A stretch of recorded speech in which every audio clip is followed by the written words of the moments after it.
네, 반갑습니다. 안녕하세요. 안녕하세요. 예, 반갑습니다.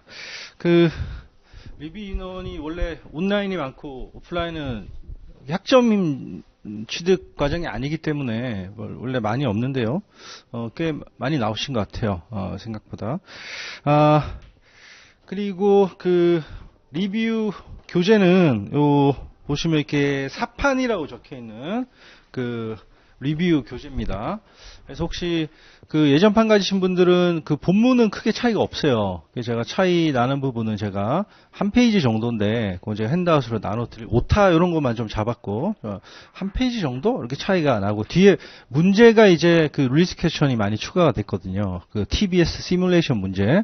그래서, 필요하신 분들은 문제집만 아마 별도로 팔고 계신 것 같아요. 제가 정확하게 모르겠습니다만, 어쨌든, 한번 문의해 보시고 그런 식으로 교재가 한 70페이지 가까이 좀 증보가 됐습니다. 좀 양이 늘어났어요. 뒷부분 문제 때문에. 근데 앞에 내용이 크게 바뀐 건 아니니까 옛날 교재 가지신 분들은 참고하시기 바라겠습니다.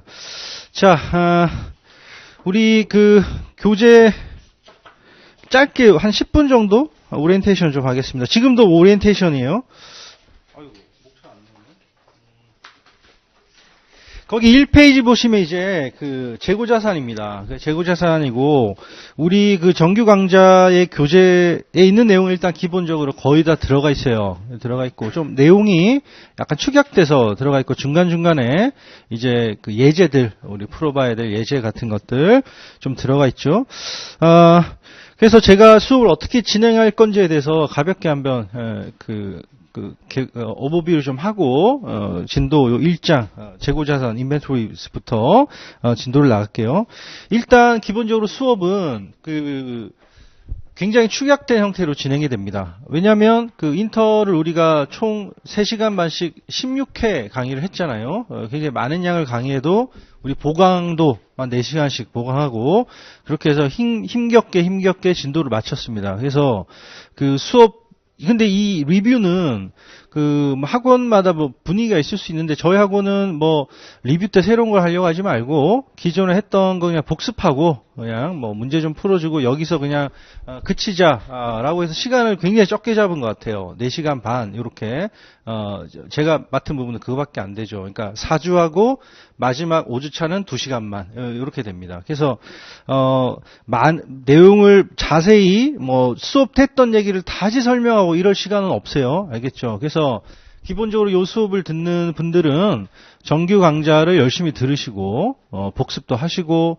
또 한 번쯤은 또 더 들어보기도 하고 요러신 분들, 그러니까 이미 정규 강좌 때 내용은 이미 다 알고 있다. 그래서 내용 설명은 필요 없는 분들을 대상으로 하는 겁니다. 그래서 일단 수업 진행은 어떻게 될 거냐면 일단 서머리를 먼저 할 거예요. 우리가 정규 강좌 때 배웠던 거 서머리. 설명이 아닙니다. 그러니까 이런 거 배웠죠. 이런 거 배웠죠. 확인. 근데 거기서 본인이 모르는 게 있으면 집에 가셔서 혹은 학원에 남으셔서 그 부분만 복습하면 되는 겁니다. 알겠죠? 그렇게 다시 설명하고 이런 건 아니에요. 그리고 우리가 시험은 두 가지 형태로 나오지 않습니까? 멀티플 초이스 퀘스천하고 우리 시뮬레이션, TBS 이렇게 두 가지 형태가 나오죠. 근데 정규 시간에 우리가 멀티플 초이스 퀘스천을 다 풀지 않았습니까? 각 주제별로. 그래서 그거를 여기서 다시는 안 풀 거예요. 알겠죠? 그건 안 풉니다. 근데 반드시 풀어는 보셔야 돼요. 알겠죠? 반드시 풀어는 보셔야 되고 복습하시면 오늘 재고자산 했다. 그러니까 재고자산 부분 풀어보시고 이렇게 하시면 됩니다. 근데 그것 외에 멀티플 초이스 퀘스천을 푸는 것도 있을 거예요. 뒤에 이제 우리 문제 보면 객관식 문제도 있거든요. 그러니까 거기 주제들이 뭐냐면 우리 IFRS 문제라든지 Fair Value Measurement 문제라든지 SEC 리포팅 문제라든지 이런 것들 우리가 정규 강좌에서는 배운 분들과 안 배우신 분도 있을 거예요. 워낙 짧게 하고 넘어갔죠. 그래서 여기서 한 번 더 간략하게 설명드리고 그 관련된 멀티플 초이스 퀘스천을 푸는 걸로 하겠습니다. 그렇게 진행을 하고 금방 제가 말하는 도중에 IFRS 얘기가 나왔죠. 그래서 IFRS도 시험 범위예요. 5% 미만 정도의 비중으로 시험 범위인데 간혹 질문하시는 분들이 IFRS를 어떻게 공부해야 되냐 이렇게 질문하세요. 우리나라 원문을 봐야 되나요? 우리나라 교재를 우리나라도 IFRS니까 KIFRS니까 IFRS를 다시 공부해야 되나요? 근데 그거는 굉장히 위험한 거죠. 왜냐하면 학교에서 혹시나 IFRS로 배우신 분들은 오케이, 좋아요. 근데 나는 US 갭으로만 지금까지 이 공부만 쭉 해왔는데 IFRS 교재를 사서 다시 보겠다. 그것도 별도로 굉장한 노력을 투입해야지 이해할 수 있는 게 IFRS입니다. 미국 기준과 문장 자체가 굉장히 좀 상이해요. 분위기도 좀 다르고 원문을 봐도 영어 표현도 좀 다르죠. 유럽식 영어를 쓰기 때문에 뭐 철자나 표현 방식도 좀 생소하고 공부하기가 힘들어요. 근데 이 5%를 위해서 요 US 갭 공부하는 만큼의 시간을 투자하는 거는 좀 합리적이지 못하다고 생각을 합니다. 그래서 어느 정도로만 공부하시면 되냐면 그냥 제가 말씀드리는 것 정도 리뷰 시간에 US 갭 vs IFRS 비교해서 similarities, 유사점, differences 이렇게만 볼 거란 말이에요.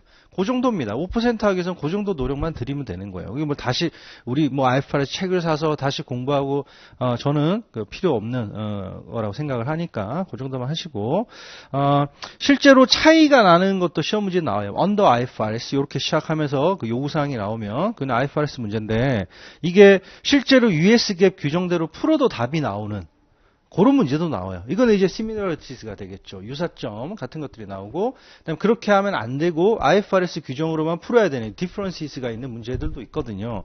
이게 우리가 모든 걸 머릿속에 넣을 수는 없습니다. 그래서 대표적인 차이점들 그거 언급이 없으면 대부분 유사하다라고 가정하시고 그렇게 접근하시면 뭐 한두 문제 빼고는 다 풀 수 있을 거예요. 실제로. 근데 그 한두 문제를 더 맞추기 위해서 다시 한 몇 개월 동안 IFRS 다시 공부한다. 뭐 몇십만 원을 투자해서 그리고 엄청난 시간을 투자해서 그거는 필요 없다고 생각을 하니까 그 정도만 딱 공부를 하죠.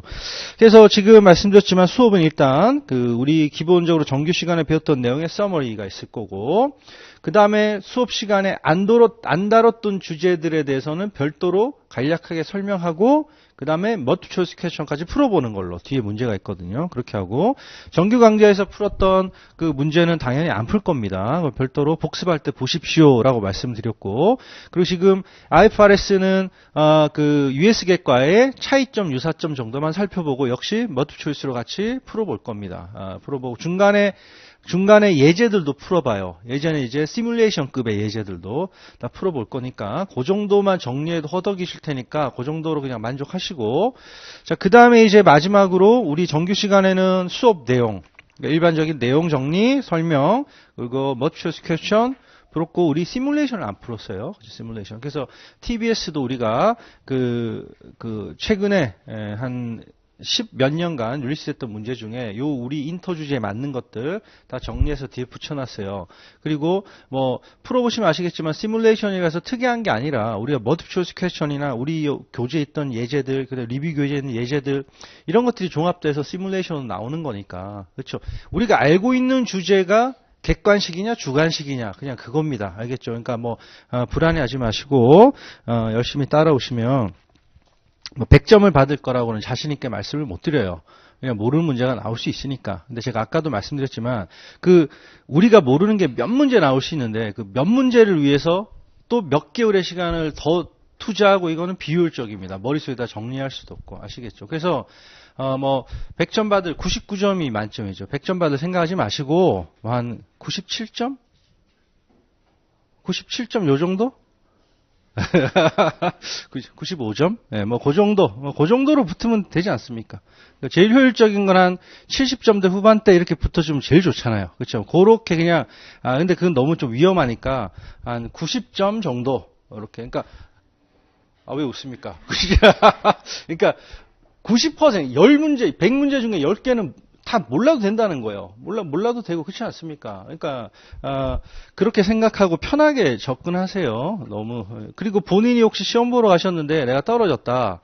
근데 말씀드렸지만 이게 한 번 보러 가고 두 번 보러 가고 세 번 보러 가도 이렇게 떨어진 분이 계시거든요. 근데 일단 제일 공통적인 이유는 뭐냐? 공통적인 이유는 그겁니다. 조금만 더 하고 시작할게요. 공통적인 이유는 뭐냐면 말씀을 나눠보면 굉장히 충격적인 말씀을 하시죠. 말씀하면 제가 이번에 시간이 없어서 다 보고 가지 못했는데요. 이렇게 시작해요, 말씀을. 그러면 떨어질 확률이 높은 거 아닙니까? 가기 전에 최소한 최근 릴리스 퀘스천 문제는 다 풀어보셔라. 말씀을 드립니다. 물론, 우리는 제가 릴리스 퀘스천을 2005년부터 다 그 문제화 시켜서 우리 수업 때 다루니까 이미 다 다뤄보게 되는 거죠. 근데 그것도 안 풀어보고 하시는 분이 계세요. 시간이 없어서 다 못 풀어봤다. 그러면 그 이유는, 그리고 나는 영어가 싫다. 이런 분도 계세요. 그래서, 아니, 그러면, 그런 분들은 떨어진 이유가 뻔하죠. 그러니까 공부량이 부족한 거죠, 그냥. 공부량이 부족하고, 시험을 너무 소문만 듣고, 너무 만만하게 대한 거죠. 물론 시험이 쉬운 건 맞습니다. 우리나라 시험처럼 막 공부해도, 이번에 이번에 며칠 전에 세무사 2차, 세무사 2차, 뭐라 그러지? 최종 합격. 그저껜가 떴는데, 다른 분이 말씀을 해주세요, 저한테. 거기 이제 세무회계가 있는데, 꽈락률이 꽈락률이 60%인가 80%인가? 정확하게 모르겠어요. 제가 그냥 얼핏 듣기로, 꽈락이 뭐냐면 40점이 안 되는 게, 그게 60% 아니면 80% 같은데, 굉장히 높잖아요. 그러니까 1차, 그 어려운 1차를 통과하고, 2차에서 세무회계 텍스 어카운팅이죠. 풀었는데, 그게 40점이 안 되는 사람이 태반이라는 거예요, 그렇게. 그러니까 우리나라 시험은 굉장히 어렵다는 거죠. 굉장히 어렵다는 거예요. 근데 이 시험은 신기하게 공부를 굉장히 안 하신 분들도 항상 아깝게 떨어지세요. 그러니까 이게 오히려 더 마약 같나? 내가 한 2점 차이로 떨어지니까, 또 가면 될 것 같아. 또 가요. 그러면 두 번째는 대부분 뭐라 그러냐면 어처구니 없는 점수 차이로 떨어졌습니다. 이런 케이스가 많아요. 첫 번째는 한 2점, 1, 2점? 떨어졌는데, 그래서 나는 이거 가면 이제 붙겠다 했는데 두 번째 가니까 더 격차가 떨어지는 거예요. 아마 두 번째가 본인 진짜 실력 아닐까요? 그렇죠? 그래서 이제 덜덜덜 하는 거죠. 이거 어떻게 해야 되냐. 근데 일단 공통적인 원인은 말씀드렸지만 우리나라 시험은 그렇게 해도 40점도 못 받는 사람이 태반인데, 이 시험은 진짜 이분은 공부를 많이 안 하신 것 같은데 해도 몇 점 차이로 떨어진 분들이 많으세요. 그러니까 기본적으로 시험이 쉽다라는 겁니다. 우리나라 시험보다는. 세무사 시험이 그렇고 회계사 시험도 더 어렵죠. 2차 같은 경우. 일단 범위가 많으니까. 그런 경우도 유사한 패턴이거든요. 근데 이 시험은 어쨌든 넓고 얕게 나옵니다. 우리나라 시험은 우리나라 시험도 좀 많이 바뀌었어요. 좀 범위가 조금 넓어지고 깊이도 조금은 낮아졌지만, 이 USP의 시험은, 이런 문제가 나와.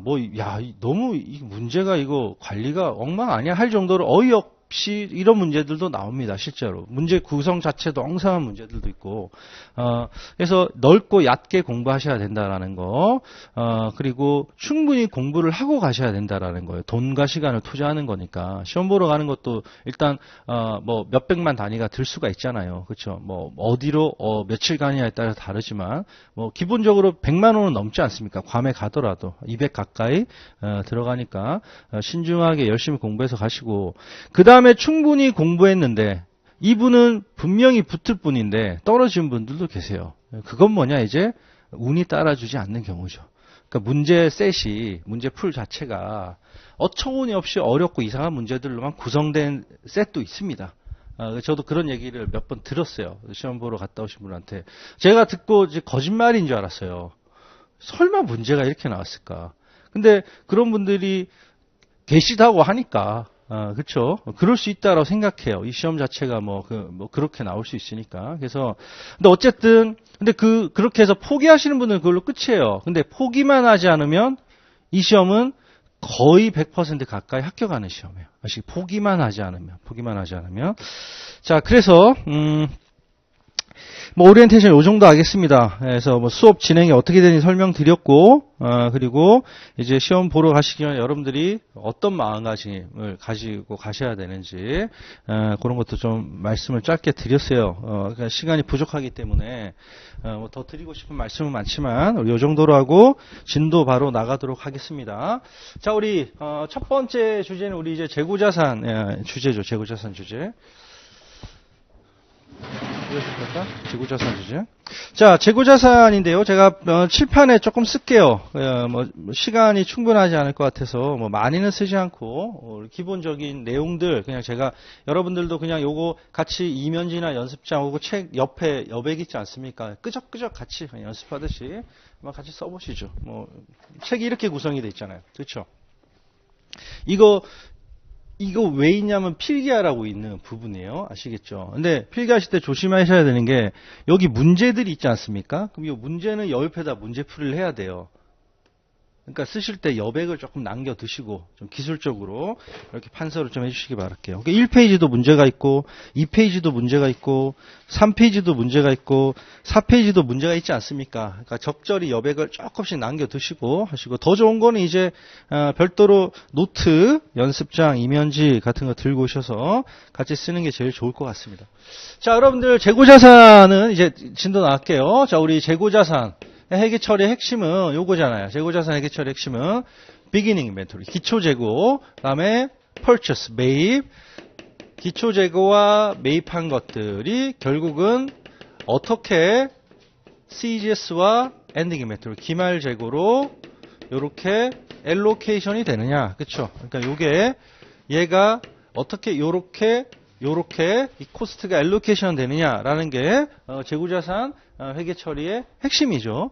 그래서 얘를 뭐라고 부르냐? 우리가 얘를 cost of goods available for sale, 판매 가능 재고 원가 혹은 inventoriable cost, 재고 가능 원가라고 부릅니다. 얘를 우리가 CGAS 내지는 inventoriable cost라고 부르는 거죠. 그럼 일단 기본적으로 요 CGAS가 될 수 있는 거, 즉 재고 가능 원가, inventoriable cost가 될 수 있는 거는 뭐냐? 기본적으로 all cost죠. all cost인데 all cost가 되죠. all cost. 요렇게만 쓸까요? all cost. 하나 더 쓸까요? all cost인데 reasonably necessary가 되죠. reasonable. 다 써야 되나? reasonably necessary한 것들. to prepare.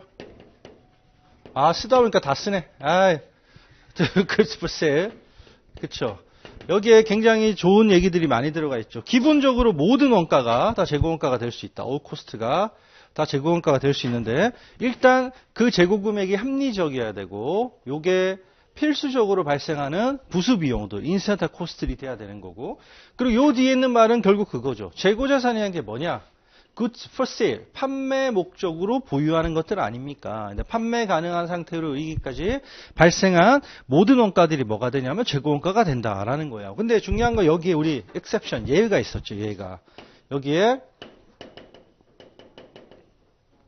예외가 있지 않습니까? 예외 세 가지 한번 얘기해 볼까요? 처음에 A로 시작하는 건 뭐 있어요? A, B, C 순서로 할까? A로 시작하는 거. 그렇죠. abnormal cost가 있었죠. abnormal cost, 비정상 원가가 있습니다. 자, 그 다음에 잠깐 알파벳 순서가 어떻게 되지? 요게 먼저 올 것 같은데 요로 시작하는 건 뭐 있어요? freight out. 이는 여기 들어가는 거죠. 이는 여기. 예. 제가 질문하면 대답하지 마세요. 틀리면 서로 창피하니까. 자, 여기. freight out이 있죠. freight out. freight out은 셀러의 selling expense가 돼. delivery expense가 되는 거죠. 그 다음에 이제 우리 interest cost 요렇게 있습니다. interest cost 요렇게 있죠. 우리 리뷰 교재에 있는데 interest cost는 이제 우리 이자원가의 자본화 혹은 차입원가 cost borrowing 차입원가의 자본화에서 우리 PP 쪽에서 주로 등장하죠. 자, 그러면 재고자산의 이자원가는 이자 비용은 무조건 코스트가 에쿼션 코스트가 될 수 없나요? 될 수 있죠.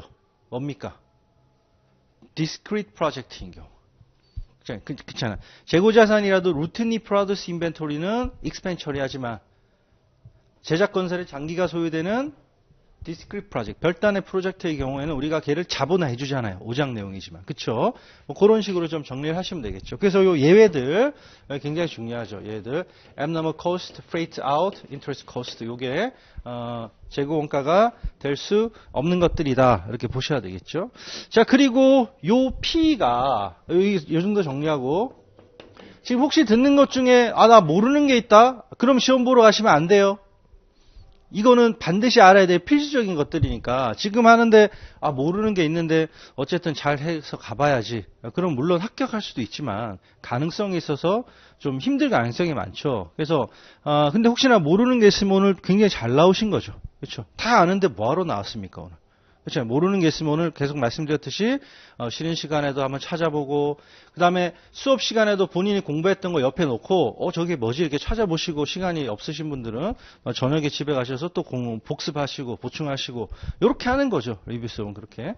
자 그리고 두 번째 요 P는 뭐냐면 우리가 제가 얘가 CGP라고 말씀드렸어요. 정확하게는 Cost of Goods Purchased라는 단기 상품 매입원가입니다. 그래서 얘는 이 P는 CGP죠. 그럼 CGP는 뭐가 CGP냐? CGP는 이렇게 됐었잖아요. Beginning Inventory.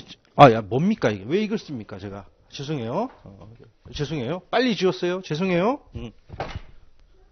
네 이거 왜 썼지? 죄송합니다. 자, 요 CGP라는 거 뭐냐? 첫 번째 우리 Purchase Price에다가 그렇죠? Purchase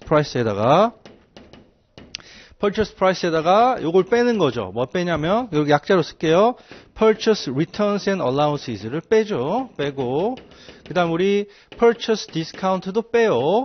빼면 얘가 뭐가 되냐? 우리 Net Purchase가 되죠. 이렇게만 P라고 쓸게요. Net Purchase가 되죠. Net Purchase가 되고 여기 우리 Freight In 아까 대답하신 Freight In 매입운임이죠. 매입운임을 더하면 요게 뭐냐? 요게 진정한 P잖아요. 그렇죠? 요게 진정한 P죠. 얘를 제가 뭐라 불렀었냐면 Cost of Goods Purchased다. 우리나라에서 배우신 분들은 단기 상품 매입원가 이렇게 되는 거죠. 이렇게. 그럼 여기서 좀 알아야 될 건 뭐냐면 Return이나 Allowance 같은 경우는 나중에 우리 그 Q를 결정할 때 조금 Return에 대해서 설명을 드릴 거고 그 다음에 여기서 알아야 되는 거는 요것도 나중에 Freight In 같은 경우도 제가 나중에 또 역시 Q를 결정할 때 우리 Goods in Transit 있지 않습니까? 거기서 좀 설명을 드릴 거고 여기서 하나 볼 건 이제 얘입니다. 얘. Purchase Discount라는 거. Purchase Discount. 자, Purchase Discount 회계 처리 방법은 몇 가지가 있죠? Purchase Discount 회계 처리 방법 몇 가지가 있습니까? 두 가지가 있죠. 두 가지. 그러면 어떤 경우에 얘가 나와요? 어떤 메서드를 쓰는 경우에? 그쵸, 잘하셨습니다. 대답하시는 거 아니에요. 어떤 방법을 쓸 때 나오냐 얘는 그로스 메서드를 사용하는 경우에 뭐가 나오냐면 이게 Purchase Discount라는 게 나오는 거죠. 그렇지 않습니까? 이게 net 메서드를 사용하는 경우는 Purchase Discount가 나오지 않잖아요. Interest Expense가 나오지. 그렇지 않습니까? 그것도 이거 쓸까? 교재를 통해서 볼까? 바로 한번 써볼까요? 바로 한번 써보죠. 그러면 우리가 Purchase Discount에 대한 Purchase Discount 이런 거 아닙니까? 210 net 30 이런 식으로 나오는 거죠. 그렇지 않습니까? 그러면 만약에 여기서 여기서 한번 뽑아볼게요. 그럼 예를 들어서 우리가 $1,000짜리를 사면서 뭐 조건이 뭐 이렇게 뭐 210 net 30 이런 식으로 나오죠. 그럼 여기 방법이 두 가지가 있잖아요. 하나는 gross method가 있고 하나는 net method가 있잖아요. net method 이렇게 두 개가 있죠. 이렇게 두 개가 있고 한꺼번에 쓸까 이렇게 비교 좀 하려고 이렇게 쓸까 이렇게 gross method, net method가 있지 않습니까? 근데 첫 번째는 이제 디스카운트가 테이큰 됐다. 즉 10일 안에 대금을 대금이 결제가 돼서 할인을 했다. 혹은 디스카운트가 not taken 됐다. 10일이 지나서 디스카운트를 받지 못했다. 이런 경우 둘로 나눠보죠. 그럼 gross method인 경우는 디스카운트가 테이큰이 됐다면 재고원가는 얼마가 됩니까? 재고원가는 이렇게 되죠. 얘가 1000이고 디스카운트가 테이큰 된 게 20이니까 결국 P 금액이 재고 금액이 얼마냐? 980이 되잖아요. 그렇죠? 1000이 있다가 20이 빠져서 980이 되는 게 얘가 요 P잖아요. 그렇죠? 그러니까 얘는 얼마가 되냐? 얘는 980이 뭐가 되냐면 재고 원가가 되는 거예요. 재고 원가가. 그 얘는 재고 원가가 어떻게 돼요? 아예 회계 처리는 교재 참고하세요. 정규 시간에. 얘는 어떻게 됩니까? 아예 처음부터 재고를 980으로 하죠. Net of Discount. 디스카운트를 차감한 금액으로. 그리고 돈도 할인이 됐으니까 980만 주면 되지 않습니까? 이걸로 끝이에요. 자, 근데 디스카운트가 not taken 됐다면 gross method는 재고 금액을 1000으로 기록해 두죠. 근데 디스카운트가 not taken 됐으니까 얘를 못 받아요. 그럼 그대로 재고원가는 1000이 된다라는 거죠. 얘는 1000이 되죠. 자, 근데 net method는 어떻게 됩니까? 얘를 980으로 기록하잖아요. 처음부터. 근데 얘를 할인을 못 받았잖아요. 못 받았죠. 그러니까 얘는 재고 금액은 얼마가 되냐? 980이 된다는 거죠. 980. 그래서 이 gross method, net method는 디스카운트가 taken 된 경우에는 결과가 같아요. 원가 측면에서 본다면. 회계 처리는 다르지만 원가 측면에서 본다면 얘가 980 똑같은데 디스카운트가 not taken 된 경우는 얘 결과가 달라지는 거죠. 그렇지 않습니까? 요게 차이가 나는 거예요. 그럼 요 20은 뭘로 처리되는 거죠? 20은 뭘로 처리가 돼요? 20은 뭘로 처리가 되냐면 interest expense로 처리가 되지 않습니까? 그쵸? 내가 돈을 늦게 지급해서 이자를 20만큼 물렸다라는 거예요. 그렇게 처리되고, 얘는 interest expense라고 혹시 시뮬레이션에 나온다면, 나온다면, interest expense가 있으면 얘를 찾아 쓰시면 되고, 혹은, 교재에서 배웠죠? 얘를 purchase discount not taken, 혹은 purchase discount lost, 이렇게 쓸 수도 있는 거예요. 그러니까, 어쨌든, purchase discount를 못 받아서 생긴 손실, 비용, 요런 개념의 유사한 단어가 있으면 그걸 쓰시면 됩니다. 이건 어차피 어카운트 네임들은 회사마다 다를 수 있고 텍스트마다 다를 수 있으니까. 근데 가장 일반적인 표현으로는 이렇게 interest expense 이렇게 표현을 하시면 되겠어요. 이렇게 되고, 자, 우리가 여기까지 봤죠. 그리고 이제 우리가 세 번째는 뭘 보냐면 얘를 보죠. 세 번째는 얘를 보겠습니다. 자, 여기에서 우리가 그럼 제일 중요한 회계 처리, 재고자산 회계 처리에서, 제가 1교시는 조금 길게 가져갈게요. 칠판 5개 다 쓰고 끝낼 겁니다. 알겠죠? 크게 쓸게요. 크게 해서 이렇게. 자, 우리 회계 처리 핵심은 뭐냐면 이거잖아요, 이거. 회계 처리 핵심은 결국 이거죠. 이거. 이게 회계 처리 핵심 아닙니까? 즉, 이 코스트를 어떻게 CGS와 엔딩 인벤토리를 알로케이션 하느냐. 이게 가장 핵심이 아닙니까? 여기다 쓸까? 여기다가? 혹시 모르니까 여기다 쓸까요? 5개 다 쓰려면 이제 좀 해프게 써야 되니까. 그쵸? 자, 그럼 우리가 여기 얘를 세 번째로 한번 뽑아볼까요? 얘를 세 번째로 뽑아서. 그럼 코스트 알로케이션을 할 때 핵심이 뭐냐? 코스트 알로케이션은 핵심이 이거죠. Q 곱하기 P잖아요. 그죠? Q를 어떻게 결정할 것이냐, 그리고 P를 어떻게 결정할 것이냐, 이게 핵심 아닙니까? 그럼 Q를 결정하는 방법에는 뭐가 있습니까? Q를 결정하는 방법은 두 가지가 있죠. 첫 번째가 뭐냐면 계속적으로 continuously, perpetually 재고의 증감을 기록하는 방식. 우리나라에서 배우신 분들은 계속 기록법, perpetual inventory 시스템이 있고, 그게 아니라 귀찮다, 너무 클러리컬 웍이 많다, 하지마. 기말에 남아있는 재고를 physical count를 해서 실제로 수량을 세서 남아있지 않는 건 다 팔린 걸로 보겠다라는 게 우리 뭡니까? periodic inventory system. 이렇게 두 가지가 있죠. 그래서 요 Q를 결정하는 방법, 이렇게 두 가지가 있다라는 거예요. 이거 왜 이래, 이거. 뭐가 있냐면 첫 번째, 바꿔볼게요. 첫 번째가 뭐가 있냐, 금방 말씀드린 perpetual inventory system. 계속적으로 재고의 증감을 기록하는, 이게, 누가 물을 뿌렸나? 자.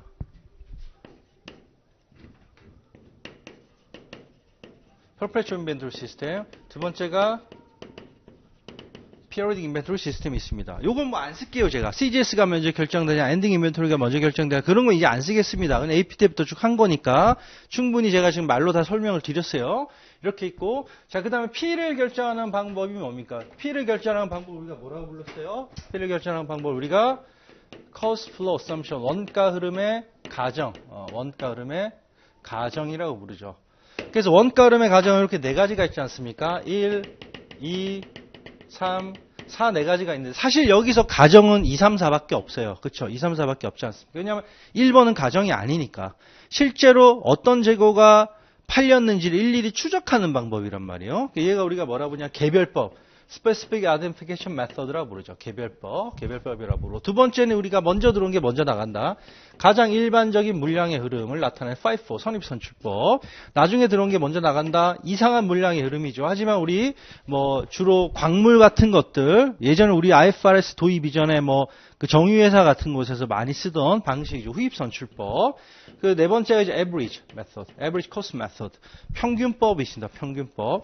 근데 이 평균법 안에는 또 두 가지 방법이 있죠. 평균법 안에 어떤 방법이 있어요? 하나는 우리가 Moving Average가 있고, 하나는 Weighted Average가 있죠. Moving Average는 뭐와 병행되는 평균법이요? Moving Average는 뭐와 병행되는 거죠? 얘는 Perpetual와 병행되는 거고, 그렇죠. 이런 거 AP 때부터 다 했으니까 듣고 모르는 분들만 찾아보세요.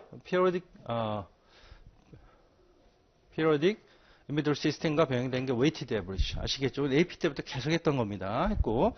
자, 그럼 여기서 이제 제가 바로 우리 챕터 뒤에서 볼 건데, 요 부분에서 이제 IFRS와 굉장히 큰 차이가 발생을 해요. IFRS와 굉장히 큰 차이가 발생합니다. 항상 얘가 문제죠. 라이프는 여러분들 텍스에서도 여러분들 그거 뭐지? 요거 시험에 나오잖아요. LCM도 시험에 나오고. 텍스에 나오지 않습니까? 텍스에서도 우리 뭐 요런 게 있어요. 예를 들면 우리가 나중에 이제 FS 이펙트를 텍스 이펙트를 다 비교해 볼 건데 물가가 상승한다는 전제하에서 텍스 베너핏이 있는 건 무슨 방법이냐면 라이프잖아요. 라이프가 물가가 상승한다면 이익이 가장 낮기 때문에 다른 차이가 없다면 세금도 가장 낮을 거다라는 거 아닙니까? 그럼 세금을 나는 적게 내고 싶어. 그럼 난 라이프를 택하면 되겠죠. 근데 이렇게 적게 내니까 이제 무슨 파이낸셜 리포팅과 관련된 코스트가 별도로 또 발생할 수 있거든요. 뭐냐면 라이프를 적용하면 그다음에 텍서블 인컴도 낮아지지만 이 파이낸셜 인컴, 어카운팅 인컴도 낮아질 거란 말이에요. 그럼 경영자는 어이구 내가 세금은 적게 냈는데 시장에서 우리 이익 떨어졌다고 이 난리를 부리네? 그럼 경영자는 텍서블 인컴 보고 텍스 리포팅 목적으로는 라이프를 선택하고 파이낸셜 리포팅 목적으로는 파이프를 선택할 수도 있는 거예요. 그렇지 않습니까? 그렇죠? 근데 이게 돼야 안 돼요. 안 됩니다. 그렇죠? 텍스에서도 배웠을 거예요. 이런 내용을. 텍스에서 라이프를 선택하면 파이낸셜 리포팅 목적으로도 라이프를 선택해야 돼요. 이게 우리가 라이프 컨포머티 룰 이런 표현을 쓰거든요. 그러니까 이게 사실 다 이게 크로스오버가 된다는 거죠. 분야들끼리. 그래서 오리엔테이션 때 말씀 안 드린 것 중에 하나만 더 말씀드리자면 오늘 시뮬레이션도 그 어디팅에서 나오는 용어들이 좀 나오거든요. 그래서 말씀드리자면 내가 요 과목을 보러 갈 거야. 요거 하나만 보러 가면 굉장히 위험해요. 지금 뭐 텍스 내용도 좀 알아두시고 그다음에 어디팅 내용도 알아두시고 그리고 뭐지 오늘 뭐도 하지 이거 뭐도 나오는데 매니저럴 어카운팅 BEC에 나오는 관리회계 원가 관리회계 있지 않습니까? 그 얘기도 우리 바로 1페이지 문제로 나와 있어요. 실제로 시험에 나올 수도 있고 그러니까 이게 전체 과목이 쓸데없이 다 들어가 있는 게 아니거든요. 직간접적으로 다 이게 유기적으로 연계가 돼 있기 때문에 나오는 겁니다. 그래서 내가 회사를 다닌다. 그래서 내가 시간이 별로 없다. 그래서 요거 하나만 보러 갈 거니까 요거 하나만 공부해야지. 그러면 떨어질 확률이 굉장히 높아요. 그러니까 일단 듣기는 다 듣고 문제도 다 풀어보고 내가 이번에 2과목을 가지고 갈 거야. 그럼 한두 달 전부터는 그 2과목만 보는 거예요. 그냥. 근데 다른 건 이미 다 본 상태에서.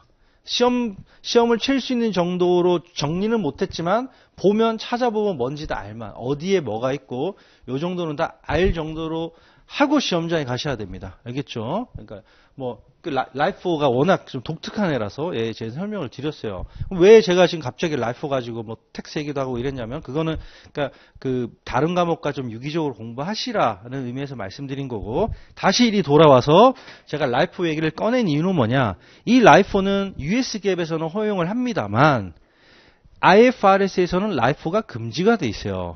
prohibited 금지가 돼 있는 거죠. 그래서 IFRS는 라이프를 사용할 수가 없어요. 아시겠죠? 그래서 뭐 그런 거 있었죠. 아까 제가 말씀드렸듯이 우리나라 정유회사가 IFRS 도입하면서 어카운팅 체인지, 어드밴스 어카운팅에서 배우시는 거 라이프에서 5로 바꾸면서 이익이 굉장히 늘어났다. 뭐 이런 얘기들. 뉴스 보면 우리가 FS 이펙트를 다 아니까 그 뉴스가 충분히 이해가죠. 공부 안 한 사람들 이게 뭔 얘기인지 알겠습니까? 그렇죠? 이런 식으로. 그리고 이거는 라이프만큼은 아니지만 이 Specified Identification Method도 이거 이렇게까지 써야 되는지 모르겠는데 조금 소심하게 쓸게요. 이것도 IFRS와 좀 달라요. IFRS와 좀 다릅니다.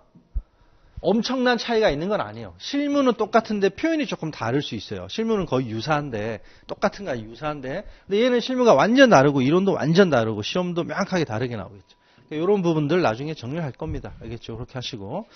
자, 그러면 여기서 우리가 하나 더 뽑아 볼게요. 여기서 우리가 이제 뭘 볼 거냐면 P를 결정하는 방법 우리가 이렇게 봤죠. 보고 이제 FS 이펙트 같은 것들 제가 다 말씀드리지 않았습니까? 그것도 짧게 정리할 건데 여기서 볼 건 뭐냐면 이 Q를 볼게요. Q를 결정하는 방법. 자, Q를 결정하는 방법에서 좀 주의해야 될 게 있죠. 그렇다면 여기서 말하는 진정한 Q라는 게 과연 뭐냐 이거죠. 뭐냐. 그래서 이거는 우리 AP 교재에서도 나오잖아요. AP 교재에서도 아주 기초적인 수준으로 질문을 던지죠. 우리 창고에 있으면 다 우리 재고냐? 아니 우리 창고에 없으면 다 우리 재고가 아닌가?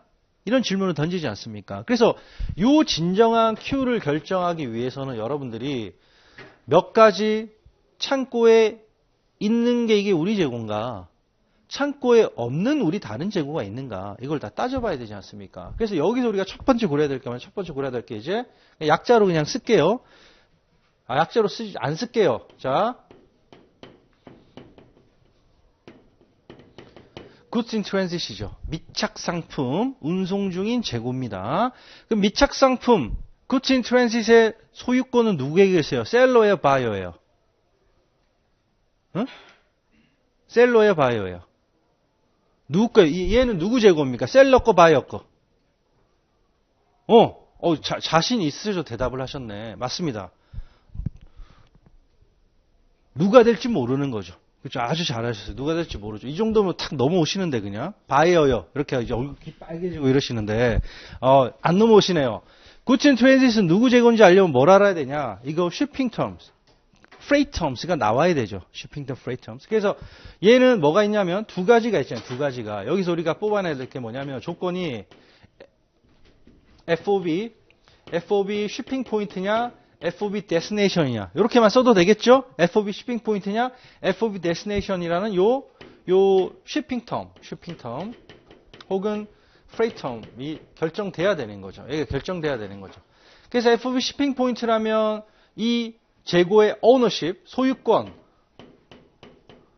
이 재고의 ownership, 소유권은 누구 거냐? 얘는 buyer 거죠. 얘는 buyer 거고, 즉 선적되면 상대방에게 넘어간 트랜스포트 해버리니까 얘는 도착하기 전까지는 운송 중이라면 아직 도착을 안 했다는 얘기 아닙니까? 그럼 여전히 누구에게 소유권이 남아있냐? 셀러에게 소유권이 남아있다라는 거고 그 다음에 여기는 이렇게만 쓸게요. freight, 운임입니다. 운임. 다 쓸게요. freight, 운임. 너무 작게 했네. 운임입니다. freight라고 쓴 거예요. freight, 운임. 자, 운임은 얘는 누가 부담하는 거죠? 얘는 바이어가 부담하는 거, 얘는 셀러가 부담하는 거죠. 요건 AP 때부터 봤던 얘기입니다. 그쵸? 봤던 거고. 자, 그리고 요 운임을 뭐라 부르냐? 요렇게 바이어가 부담을 우리가 freight in이라고 그러죠. freight in이라고. 그리고 셀러가 부담하는 운임을 뭐라 부르냐? 우리가 freight out이라고 부르는 거죠. 그래서 얘는 freight out 같은 경우는 셀러의 selling expense가 되는 거고, 그 다음에 이 freighting 같은 경우는 재고 원가의 가산이 되는 거죠. 그래서 여기 보시면 이렇게 나오는 거 아닙니까? 근데 왜 굳이 이걸 하냐면 얘는 직접적으로 얘가 시험에 나오지 않잖아요. 근데 얘는 직접적으로 얘가 시뮬레이션으로 나올 수 있거든요. 오디팅에서까지. 그래서 한 번 더 하는 거예요. 뭐 일관성 없이 얘는 AP 때 봤다고 안 하고 얘는 하느냐 그렇게 막 하지 마시고 중요하니까 한번 정리하는 겁니다. 그래서 여기 보시면 freight out은 acquisition cost에 들어가지 않는 것, 그렇죠? freight in은 코스트에 들어가는 것 이렇게 정리를 하시면 되겠죠. 자, 그 다음에 두 번째로 볼 게 뭐냐면 우리 이제 consigned goods라는 게 consigned goods.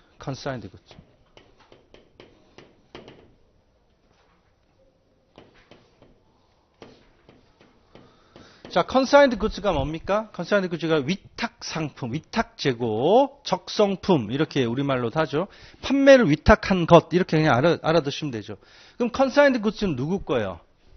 누구의 재고가 되죠? 팔리면 누구 재고? 컨사이니가 팔면 당연히 고객, 그 고객의 재고가 되겠고 중요한 거는 그냥 위탁 재고가 아니라 판매되지 않은 재고죠. 내가 팔아달라고 맡겼는데 아직 판매가 안 됐으면 누구 거예요? 여전히 내 거다. 그게 중요한 거죠, 여기서는.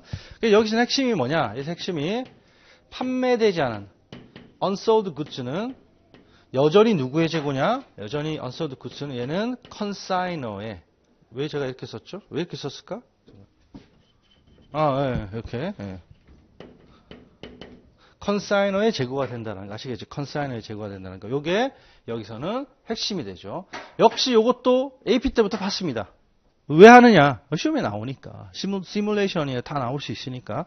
우리 교재, 또 우리 그 정규 강좌했던 내용 한 번 더 있습니다. 거기서는 조금만 얘만 따로 떼서 자세히 볼게요. 여기서는 왜 요 정도만 봤느냐? Q를 결정하기 위한 부분이니까 짧게 본다는 거 아시겠죠? 자, 그 다음에 요거 있었죠, 우리. 언니 이 화장품 한번 써봐. 그리고 마음에 들면 사는 거야. 라고 하는 우리 Sales and Approve. 시용 판매라는 것도 시용 판매.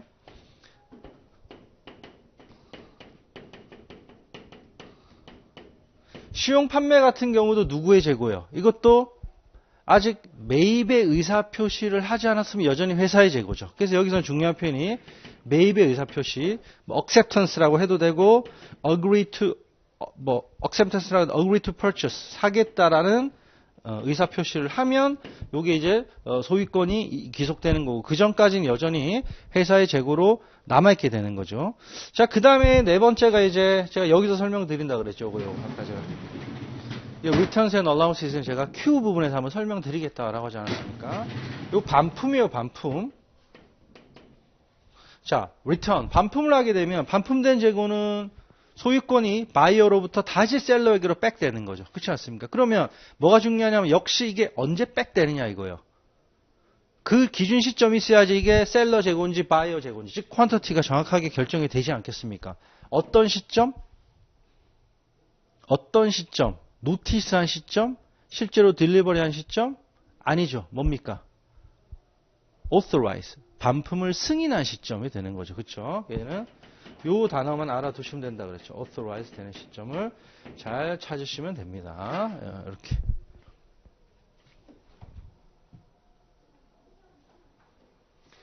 자, 그 다음에 우리가 여기서 짧게 보죠. 이렇게 하시고 요 부분만 다시 한번 보죠. 요 부분만 다시 한번 요 부분은 제가 뭘 볼 거냐면 우리 FS 이펙트를 볼까? FS 이펙트를. 그러면 일단 cost flow assumption 관련돼서 제일 중요한 비교가 FIFO, LIFO 서로 비교하는 거죠. average는 중간에 껴있으면 되니까. 그렇지 않습니까? 얘를 비교를 한번 해볼게요. 자, 비교를 하기 전에 여기서 우리가 아직 비교부터 할게요. 일단 처음에 뭐냐면 net income이 가장 높아지는 것. 그쵸? 혹은 엔딩 인벤토리가 가장 높아지는 것. 요거는 방향이 두 개가 같죠. 자산과 이익은 방향이 같다 그랬어요. 전제는 뭐냐면 물가가 인플레이션을 가정한다. 물가가 상승하고 있다라는 가정하에 이것도 역시 AP 때부터 등장했던 겁니다. 근데 인터에서 조금 몇 개가 더 나왔죠. 물가가 상승하고 있다라는 가정하에 이익은 뭐가 제일 커요?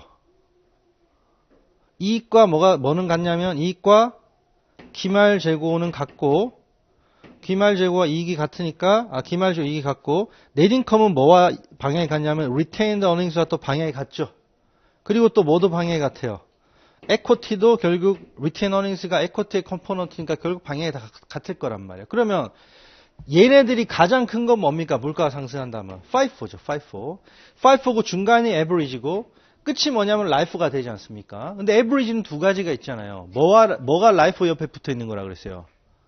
moving average가 life와 더 가깝게 붙어 있지 않았어요? 설명도 다 드렸었어요. 그렇죠? 그럼 얘는 moving average가 이렇게 오고 그 다음이 weighted average가 되고 자 그러면 이익이 가장 크다라는 말은 별다른 말이 없다면 텍스도 가장 많은 거죠. 그렇죠? 텍스도 가장 많이 납부하는 거 아닙니까?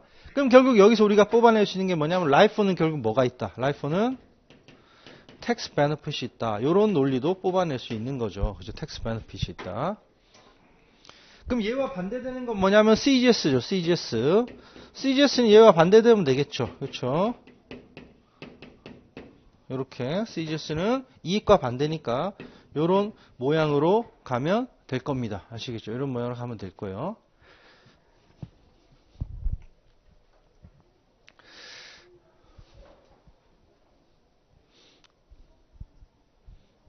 캐시플로우는 어떻게 된다 그러죠? 캐시플로우는 어떤 원가 흐름의 가정을 사용하냐에 따라서 캐시플로우는 달라지지 않는다 그랬어요. 왜냐하면 사는 것과 팔았을 때 고객으로부터 받는 돈은 똑같죠. 똑같은데 얘를 어떻게 요래 쪼갤 거냐의 문제지. 코스트를 내가 얼마 주고 산 게 변하는 건 아니죠. 그렇죠? 그리고 내가 손님한테 우리는 FIFO를 쓰니까 얼마 주세요. LIFO를 쓰니까 얼마 주세요. 이런 건 말이 안 되잖아요. 그렇죠? 그러니까 우리가 팔아서 들어온 돈은 다 똑같아요. 그리고 살 때 나가는 돈도 다 똑같습니다. 그래서 캐시플로우는 기본적으로 이렇게 보이나? 캐시플로우는 기본적으로 CF라고 쓴 거예요. 캐시플로우는 기본적으로 다 똑같아요.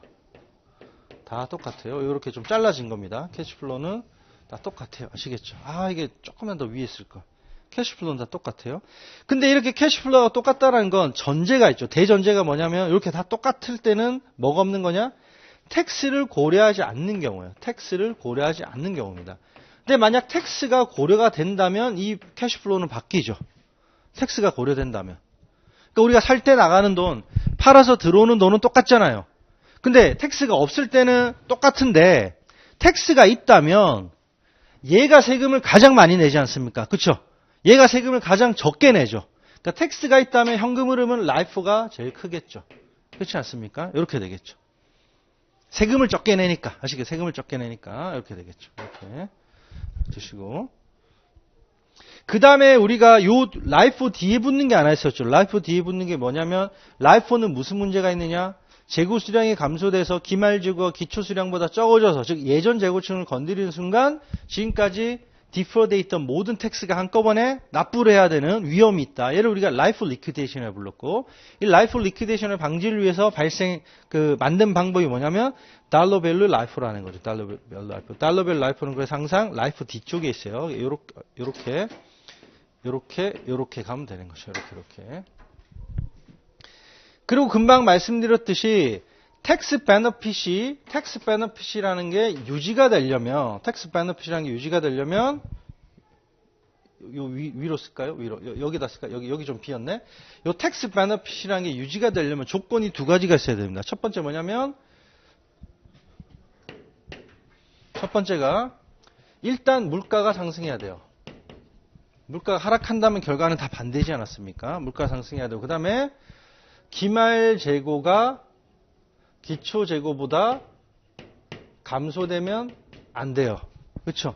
왜냐하면 기말 재고가 기초 재고보다 감소되는 순간 옛날 재고를 건드려 버리잖아요. 옛날 재고를 건드리니까 지금까지 디퍼돼 있던 모든 텍스가 한꺼번에 폭발하는 거죠. 그래서 기말 재고가 기초 재고보다 적으면 안 된다라는 거예요. 그러면 요렇게 될 때, 적으면 안 되는데 요렇게 될 때 그럼 무슨 문제가 발생해요? 요렇게 될 때. 요렇게 되면 무슨 문제가 발생해요? 기말재고가 기초재고보다 적어버리면 이때 발생하는 문제가 뭡니까? 이때 발생하는 게 라이프 리퀴데이션이죠. 라이프 리퀴데이션. 이렇게만 쓸게요. 라이프 리퀴데이션.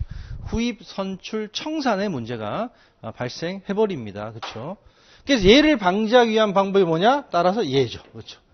얘를 방지하기 위한 방법이 달러 밸류 라이프잖아요. 아시겠죠? 요런 흐름으로 가는 거죠. 요런 흐름으로 가는 거고.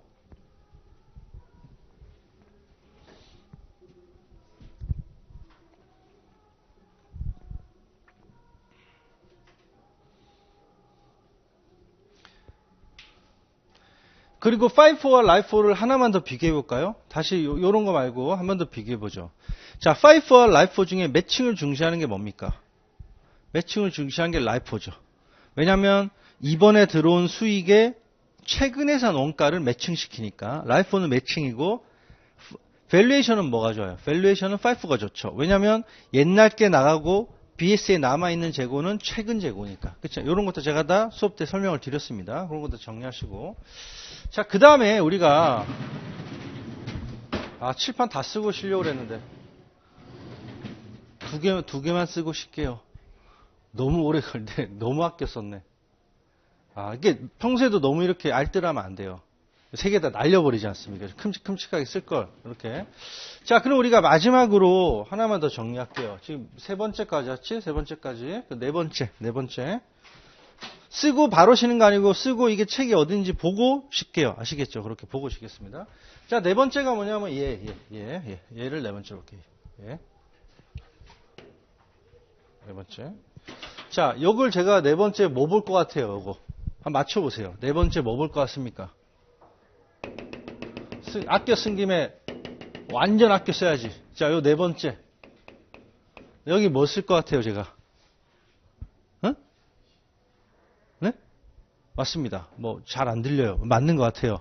하나도 안 들리는데 뭐냐면 요 저가법. 기말 재고를 코스트를 계산한 다음에 기말에 뭘 해야 됩니까? 얘를 컨서버티즘 보수지에 따라서 마켓과 코스트 중에 낮은 걸로 보고해야 되지 않습니까? 근데 이게 최근에 개정이 돼서 IFRS와 일치시킨 LCNRB라는 방법도 허용이 되죠. 그렇죠? LCNRB. 그래서 첫 번째 우리가 그 라이프와 혹은 라이프 혹은 RIM 소매제고법이죠. 라이프와 RIM. 두 번째 other than 요거 1번 할게요. other than 1번 외 나머지. 1번 외 나머지라는 게 뭐냐면 우리 FIFO와 average 이런 게 있죠. FIFO와 average 이런 것들 있죠. FIFO, average 이런 게 있죠. 그러면 FIFO와 average는 얘는 IFRS와 컨버전스가 됐어요. 얘는 IFRS와 똑같거든요. IFRS와 똑같은 얘기는 뭐냐면 얘는 LCNRB로 갑니다. LCNRB. 즉 코스트와 NRB 이 둘을 비교하는 거죠. LCNRB, 코스트 NRB 비교하는 거고 얘는 라이프는 어차피 IFRS 없으니까 그렇지 않습니까? 라이프만 알아두시면 돼요. 얘는 IFRS와 다르게 예전 US계 기준을 그대로 사용하고 있는 거죠. 이게 우리 LCM이라고 하죠. LCM. 자, LCM에서 요 M은 어떻게 결정하죠? M은 어떻게 결정합니까? M은 미들값으로 결정하죠. 자, 뭐의 미들값을 결정합니까?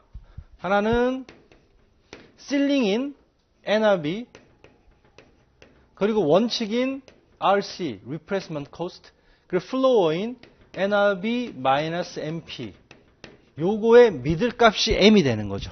여기 코스트와 M을 비교해서도 낮은 금액으로 보고하는 거. 그러니까 이렇게 정리하시면 돼요. 라이프는 IFRS, 얘는 뭐 시험에 안 나올 거니까 라이프는 IFRS와 다르다. FIFO average는 IFRS와 같아졌다. 이렇게 알아두시면 되겠죠. 아시겠죠? 알아두시고. 자, 그 다음에 얘 회계 처리는 어떻게 회계 처리는? 그리고 얘 적용 방법은 어떻게? 적용 방법은 세 가지 방법이 인정이 되죠. 뭐가 됩니까? 첫 번째가 individual. 그 다음에 similar group approach, category, 조별 기준, category approach. 마지막에 aggregate, total approach. 이 세 가지가 다 인정이 되죠. USGAAP에서는. 그렇죠. 근데 여기서 또 중요한 게 있어요. 또 IFRS가 벌써 많이 나왔네요. 여기도 나오고, 그렇죠. 여기도 나오고, 여기도 나오고, 여기도 나오고. 근데 여기서 중요한 게 뭐냐? 이 토탈 기준이에요. 총계 기준은 이제 말로 설명드려도 아실 겁니다. 우리 굿윌 삼각도 마찬가지였죠.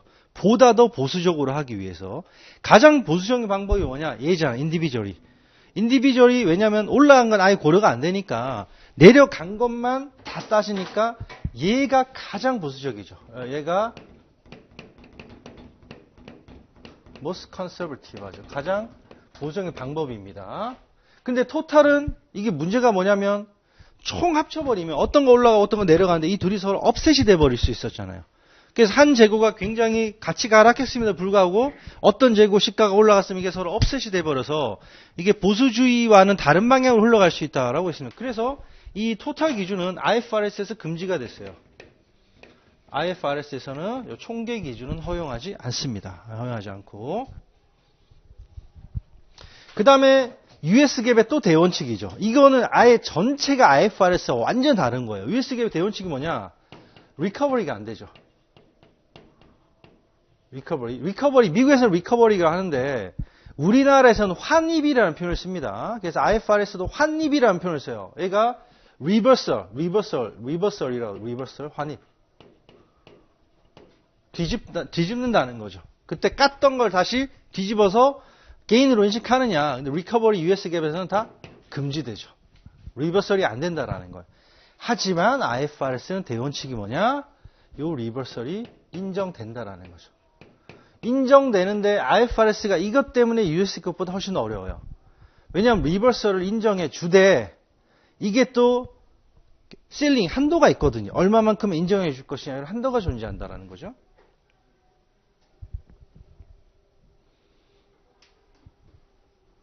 자, 그리고 하나만 더 해야 돼. 하나만 더 해야 되는데. 이거는 안 지울 겁니다. 알겠죠? 안 지우고 제가 자, 일단 쉬었다. 너무 좀 더워서 쉬었다가 이거 책 보고 이렇게 할게. 하나만 더 하고 쉴게요. 자, 여기에서 연결하겠습니다. 여기서 연결할게요. 여기서 연결할게요. 여기에서 계속 연결하겠습니다. 이렇게 계속 연결해서 여기서 하나만 쓸게요. 여기서 자, journal entry 회계 처리. 자, LCM 회계 처리는 어떻게 하죠? LCM 혹은 LCNR 회계 처리는 일단 재고를 까야 되잖아요. 그렇죠? 재고를 까죠. 그러면 데빗에는 뭐가 와야 되죠? 데빗에는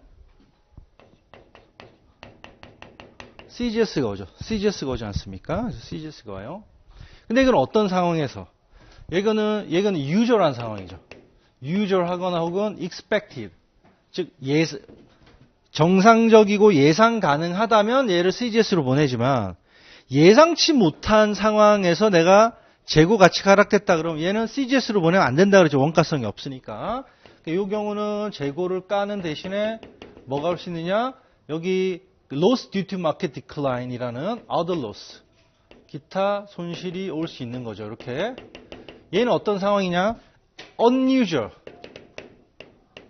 unusual하고 혹은 unexpected한 상황. 그렇죠. 책에 다 있죠. 얘는 usual expected, 얘는 unusual unexpected한 경우에는 얘가 재고를 까는 대신에 여기 other loss가 온다라고 있습니다. 그리고 얘를 우리가 직접 매출원가, 재고 감소를 직접 매출원가로 기록한다. 이게 direct method라고 불렀었고, 그렇죠. 얘는 근데 메소드 명칭을 알 필요 없어요. 얘는 재고에서 직접 차감하지 않기 때문에 얘를 우리가 indirect method, 간접법이라고 불렀고, 요 간접법에서는 특히 또 요 재고 자산을 바로 까지 않고 contra asset account를 사용할 수도 있습니다. 우리로 치면 뭐 충당금 계정 이렇게 사용할 수 있는데 어쨌든 재고자산을 직접 깔 수도 있고 재고자산 밑에 괄호로 충당금으로 간접적으로 얼라운스로 깔 수도 있다라는 거예요. 근데 대부분 미국 텍스트들은 재고를 바로 까거든요. 아주 예외적으로 이렇게 쓰는 경우도 있는데 그냥 어쨌든 재고를 깐다. 이렇게 직간접적으로 까는 거다. 중요한 건 앞에죠. 앞에. 얘가 CGS가 될 수도 있고 얘가 될 수도 있는 거죠. 그러면 여기에서 핵심이 뭐냐?